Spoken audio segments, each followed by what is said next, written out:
ক্ষোভের আগুনে পুড়ছে ইসরায়েল। গাজায় বন্দী নাগরিকদের ফিরিয়ে আনতে সরকারের ব্যর্থতার জেরে রাতভর উত্তাল ছিল রাজপথ। বন্দি বিনিময় চুক্তির দাবিতে কয়েক মাস ধরে চলমান আন্দোলন রূপ নিয়েছে সরকার বিরোধী আন্দোলনে। রাজধানী তেল আবিবেই শনিবার বিক্ষোভ করেন ৫ লাখের বেশি মানুষ। পূর্ব জেরুজালেম সহ অন্যান্য শহরে আন্দোলনে যোগ দেন আরও ২.৫ লাখ বিক্ষোভকারী। I'm very sad that from the 7th of October till now, not all the Israelis are back home. I call everybody in the world, the Israeli government and everybody in the world who can do something to bring back our hostages, do it now.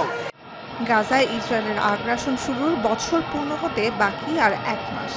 ৪১,০০০ ফিলিস্তিনির প্রাণহানি আর পুরো অবরুদ্ধ উপত্যকা মৃত্যুপুরীতে রূপ নেওয়ার ১১ মাস পার হয়ে গেলেও রক্তপাত কিংবা ধ্বংসযজ্ঞ কমেনি এতটুকু।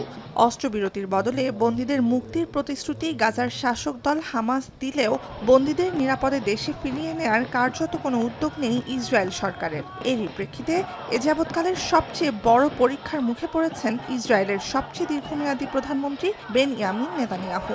বিক্ষোভের আয়োজক সংগঠনগুলোর দাবি, ইসরায়েলের ইতিহাসে একদিনে সবচেয়ে বড় বিক্ষোভ ছিল শনিবার।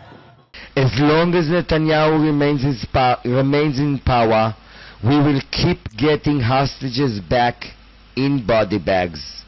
Netanyahu must be removed from power in order to save the lives of the hostages and the country itself.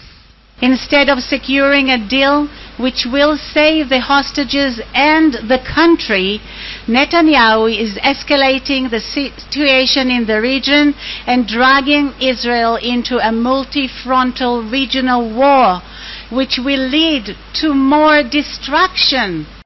৭ October Israeli ভূখণ্ডে হামলার পর গাজায় ফেরার সময় ইসরায়েলি সহ ২৫০'র বেশি মানুষকে বন্দী করে নিয়ে যায় হামাস যোদ্ধারা। চুক্তির মাধ্যমে শতাধিক বন্দী মুক্তি পেলেও ধারণা করা হয় এদের মধ্যে ৯৭ জন এখনও উপত্যকায় আছেন। নুজহাত কামাল, এখন বিশ্ব।